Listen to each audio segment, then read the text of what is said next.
నమస్తే, welcome to hash tag you. నేను మీ రాజేష్. దేశంలో ఎక్కడ ఎన్నికలు జరిగినా మోదీ, అమిత్ షా, బీజేపీ స్టైల్ చాలా డిఫరెంట్గా ఉంటుంది.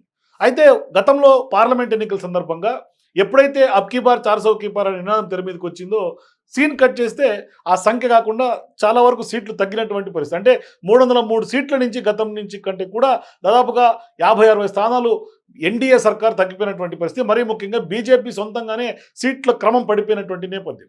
ఈ నేపథ్యంలోనే రెండు ఊతకర్రలు ఏదైతే బీహార్కు సంబంధించినటువంటి నితీష్ కుమార్ అయినా, ఆంధ్రప్రదేశ్ నుంచి చంద్రబాబు, ఈ ఇద్దరు మద్దతుతోనే కేవలం కేంద్రంలో ఎన్డీఏ సర్కార్ కొలువుదీరినటువంటి నేపథ్యం. మోదీ మూడోసారి ముచ్చటగా ప్రధాని అయినటువంటి నేపథ్యం. అయితే వాస్తవానికి సీన్ కట్ చేస్తే ఇక్కడ ఇప్పుడు అందరూ కూడా మొన్నటిదాకా మహారాష్ట్ర, జార్ఖండ్ ఎన్నికల మీద కొంత దృష్టి సారించినటువంటి నేపథ్యంలో ఇప్పుడు నెక్స్ట్ పెద్ద ఎత్తున బీహార్, ఢిల్లీ ఎన్నికలపైన అందరి దృష్టి ఉంది. దేశవ్యాప్తంగా చర్చ జరుగుతోంది. ఎందుకు బీహార్ మీద ప్రధానంగా ఉందంటే, ఢిల్లీలో కూడా ఎన్నికలు ఉన్నాయి. అక్కడ ఖచ్చితంగా బీజేపీ గెలిచి తీరాలి. ఆ ఢిల్లీలో ఆప్ని ఇప్పటికే పెద్ద ఎత్తున చావు దెబ్బ కొట్టినటువంటి బీజేపీ పార్టీ ఖచ్చితంగా ఢిల్లీ ఎన్నికల్ని తమ ఖాతాలో వేసుకోవాలి. బీజేపీ అక్కడ కాషాయ జెండా ఎగిరేయాలనే ప్రయత్నాలు చేస్తుంది. మరోవైపు బీహార్లో కూడా ఇప్పటికే అనేక జంపింగ్ జపాంగుల్లాగా మారి ఆయన ఇండియా కూటమిలోకి, ఎన్డీఏ కూటమిలోకి అటు ఇటు మారినటువంటి నితీష్ కుమార్ ఇప్పుడు ప్రధానంగా బీహార్ ఎన్నికల వైపు అందరూ చూస్తున్నారు. బీహార్ ఎన్నికల్లో ఒకవేళ నితీష్ కుమార్ అటు ఇటుగా కొంచెం ఇబ్బంది పెడితే ఖచ్చితంగా ఎన్డీఏ సర్కార్ కూడా ప్రమాదంలో పడే అవకాశం ఉంటుంది. అందుకని ఇవాళ ప్రధానంగా బీహార్ ఎన్నికల వైపు అందరూ చూస్తున్నారు.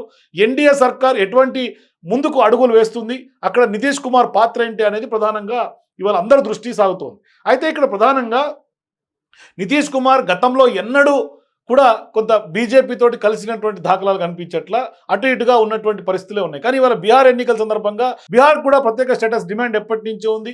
మరోవైపు అక్కడ అసెంబ్లీలో తీర్మానం చేసి కూడా కొంత పంపినటువంటి పరిస్థితి. మరోవైపు నరేంద్ర మోదీ దగ్గర కూడా ఈ డిమాండ్ వినిపిస్తున్నటువంటి నేపథ్యం. ఈ నేపథ్యంలో నితీష్ కుమార్ ఎన్ని రోజులు ఎన్డీఏలో కొనసాగుతారనే చర్చ కూడా గతంలో అనేక సందర్భాల్లో వినిపించింది. సో ఇట్లాంటి తరుణంలో ఎన్నికల వరకు నితీష్ కుమార్ ఎటువంటి నిర్ణయమైనా తీసుకోవచ్చు అనే చర్చ కూడా లేకపోలేదు. సో ఈ క్రమంలో మొన్న మహారాష్ట్ర ఎన్నికల విషయం తీసుకుంటే కూడా అక్కడ షిండేనే మొత్తం మా సారథి అంటూ కూడా బీజేపీ ప్రధానంగా క్యాంపెయిన్లో కూడా మోదీ కానీ, అమిత్ షా కానీ చాలా తక్కువ సందర్భాల్లో పార్టిసిపేట్ చేశారు. కేవలం ఆర్ఎస్ఎస్ కొంత బలాన్ని ఇచ్చింది, 60 పైగా మీటింగులు పెట్టింది.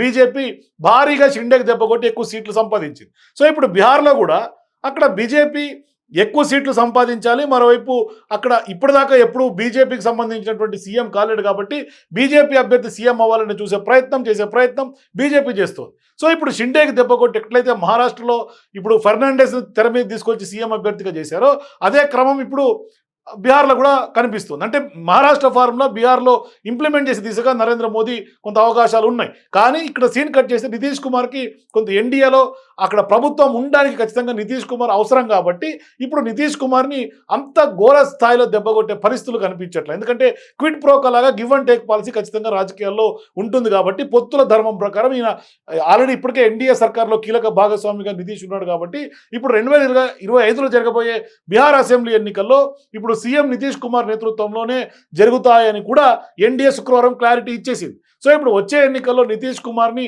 తమ నాయకుడిగా ప్రకటించే అవకాశం లేదని వస్తున్నటువంటి ఊహాగానాలపైన బీజేపీ స్పష్టత ఇచ్చి క్లారిటీ ఇచ్చేసింది. సో ఇప్పుడు BJP, JDU, Chirag Paswan, Lok Janshakti party ఏదైతే రామ్ విలాస్ పాస్వాన్ ఉన్నాడో ఆ రాష్ట్ర అధ్యక్షుడు ఈరోజు ముఖ్యంగా సమావేశమయ్యారు.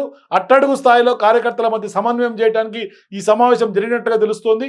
బీహార్ బీజేపీ చీఫ్ దిలీప్ జైస్వాల్ మాట్లాడుతూ కూడా ముఖ్యమంత్రి నితీష్ కుమార్ నాయకత్వం చాలా కీలకంగా కొనసాగుతోంది. ముఖ్యమంత్రి నితీష్ కుమార్ నాయకత్వం చాలా కాలంగా కొనసాగుతోంది. దీని నుంచి వెనక్కి వెళ్లే ప్రశ్న లేదంటూ కూడా క్లారిటీ ఇచ్చారు. ఇటీవల మహారాష్ట్రలో కూడా ఘన విజయం సాధించినట్టే బీహార్లో కూడా ముఖ్యమంత్రి అభ్యర్థిని ప్రకటించకుండానే ఎన్డీఏ ఎన్నికలకు వెళ్తుందా అని ఒక జర్నలిస్ట్ అడిగినటువంటి ప్రశ్నకు కొంత అమిత్ షా మాట్లాడుతూ కూడా మేము కలిసి కూర్చొని నిర్ణయం తీసుకుంటాము, మేము నిర్ణయం తీసుకున్న తర్వాత మీకు తెలియజేస్తామంటూ కూడా బదిలిచ్చారు. సో ఇప్పుడు ఈ వ్యాఖ్యలే నితీష్ కుమార్ని ఈసారి ఎన్డీఏ నేతగా ప్రొజెక్ట్ చేయరనే ఊహాగాంధాలకు దారితీస్తుంది. బీహార్లో 2 దశాబ్దాలుగా ఎన్డీఏకు నితీష్ కుమార్ సారథ్యం వహిస్తున్నారు. మరోవైపు బీహార్ బీజేపీ చీఫ్ జైస్వాల్ తీరుగానే ఎల్జేపీ రాష్ట్ర అధ్యక్షుడు రాజు తివారీ కూడా మాట్లాడారు. నితీష్ కుమార్ నాయకత్వంలో రాబోయే అసెంబ్లీ ఎన్నికల్లో ఎన్డీఏ పోటీ చేస్తుందని కూడా ఆయన చెప్పారు. సో ఇప్పుడు జేడీఏ రాష్ట్ర అధ్యక్షుడు ఉమేష్ సింగ్ కుష్వాలా కూడా ఇదే విషయాన్ని వెల్లడించారు. సో ఇప్పుడు మొత్తం మీద ఎన్డీఏలో ఉన్నటువంటి కూటమి పార్టీలన్నీ నితీష్ కుమార్కే జై కొడుతూ ఉన్నాయి. మరి ఎన్నికల తర్వాత ఇదే స్వరం కంటిన్యూ అవుతుందా, లేదంటే హ్యాండ్ ఇచ్చి బీజేపీ ఎక్కువ సీట్లు గెలుచుకుందని వాళ్ళకు సంబంధించినటువంటి నాయకుడిని ముఖ్యమంత్రిగా చేస్తుందా? మొత్తం మీద బీహార్ ఎన్నికలు ఇప్పటి నుంచే కొంత రసవత్తరమైనటువంటి పోరుకు నాంది పలికే అవకాశాలు కనిపిస్తుంది.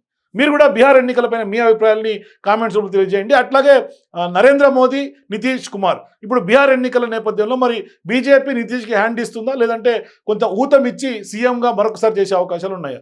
మీ అభిప్రాయాల్ని మస్ట్గా సూటిగా కామెంట్స్ రూపంలో తెలియజేయండి. For more videos please watch #.